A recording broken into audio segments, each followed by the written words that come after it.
Well, for more on India's economy and its relations with the US, I'm joined by Haiyan Wang. She's a managing partner at the China-India Institute. Welcome, Haiyan. Glad to be here. Now, Haiyan, after hearing some of Prime Minister Modi's speech to Congress and his meeting with President Obama, what was your reaction? My feeling is that he has made a successful trip. And emotionally and on the front of the goodwill, he has cemented the desire for both countries to continue to deepen the relationships. We've seen the U.S.-India relationship has accelerated the cooperation since Modi took office over the last 2 years. And substantively, he has also accomplished on several fronts. For example, getting U.S. endorsement for India joining a nuclear supplier group, for moving forward on building the nuclear reactors in India, for agreeing to ratify the Paris Agreement, for U.S. to recognize India as a defense partner, as a major defense partner, and cementing the agreement on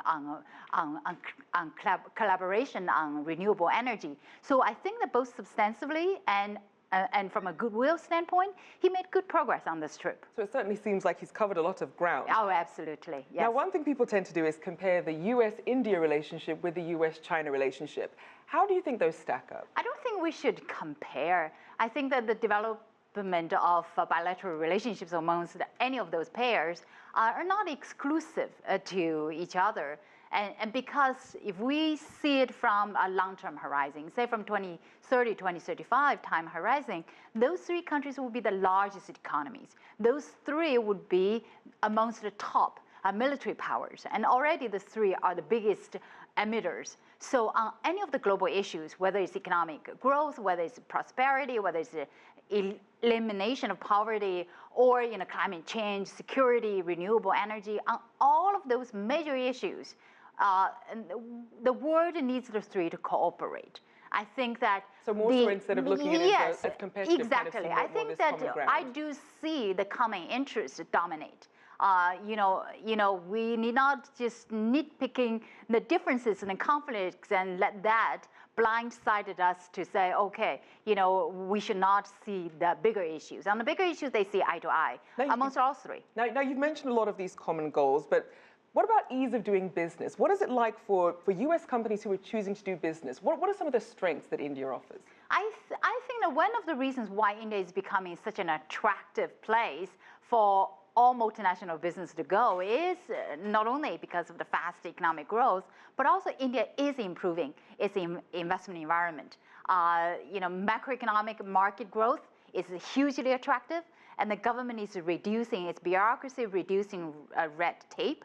On land acquisition, even though the law got stuck in the parliament, but local government is creating land bank to allow business to get the land, and I think that just making the government operating more efficiently, that itself is a huge improvement in terms of doing business in India.